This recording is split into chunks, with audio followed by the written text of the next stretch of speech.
જોઈ રહ્યા છો એબીસી ન્યૂઝ. જોઈએ સમાચાર વિગતવાર. ભારતીય સંસ્કૃતિમાં ગુરુનું સ્થાન સર્વોચ્ચ માનવામાં આવે છે. ગુરુ જ્ઞાન, સંસ્કાર અને જીવનના સાચા માર્ગના પ્રેરક છે. ગુરુ પૂર્ણિમાના પાવન અવસરે સમગ્ર રાજ્યમાં વિવિધ ધાર્મિક અને સાંસ્કૃતિક કાર્યક્રમો યોજાયા હતા. ત્યારે નર્મદા જિલ્લાના ગરુડેશ્વર તાલુકાના બોરિયા ગામે આવેલા વાલ્મીકી આશ્રમ અને ભગવાન માખણેશ્વર મહાદેવના પવિત્ર સાનિધ્યમાં ગુરુ પૂર્ણિમાની પાવન રાત્રે ભૂતપૂર્વ વિદ્યાર્થીઓ દ્વારા ભવ્ય લોક ડાયરાનું આયોજન કરવામાં આવ્યું હતું. આવો જોઈએ આ અહેવાલ. નર્મદા જિલ્લાના ગરુડેશ્વર તાલુકાના બોરિયા ગામે આવેલા વાલ્મીકી આશ્રમ ખાતે ગુરુ પૂર્ણિમાની પવિત્ર રાત્રિના સમયે ભૂતપૂર્વ વિદ્યાર્થીઓ દ્વારા ભવ્ય લોક ડાયરાનું આયોજન કરવામાં આવ્યું.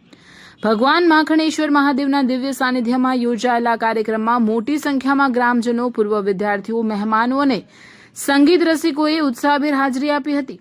કાર્યક્રમની શરૂઆત ગુરુ વંદના, દીપ પ્રાગટ્ય અને ભગવાન માખણેશ્વર મહાદેવના આશીર્વાદ સાથે કરવામાં આવી હતી.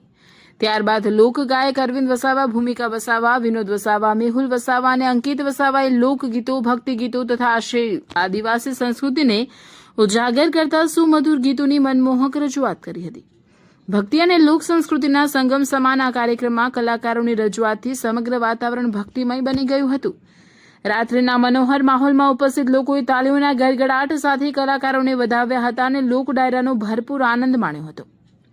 આ પ્રસંગે ભૂતપૂર્વ વિદ્યાર્થીઓએ જણાવ્યું હતું કે ગુરુઓના આશીર્વાદ, માર્ગદર્શન અને તેઓએ આપેલા જીવન મૂલ્યોને ચિરંજીવી રાખવાના હેતુથી દર વર્ષે આવા કાર્યક્રમોનું આયોજન કરવામાં આવશે. સાથે જ નવી પેઢી પોતાના સંસ્કાર, સંસ્કૃતિ અને ગુરુ શિષ્ય પરંપરા સાથે જોડાય તેવો પણ પ્રયાસ કરવામાં આવશે. ગુરુ પૂર્ણિમાની આ પાવન રાત્રે યોજાયેલો આ લોક ડાયરો માત્ર મનોરંજન પૂરતો સીમિત રહ્યો ન હતો, પરંતુ સમાજમાં એકતા, ભાઈચારો, ગુરુ પ્રત્યેનો આદર ભાવ અને આપણી સમૃદ્ધ લોક સંસ્કૃતિના જતનનો પ્રેરણાદાયી સંદેશ પણ આપી ગયો.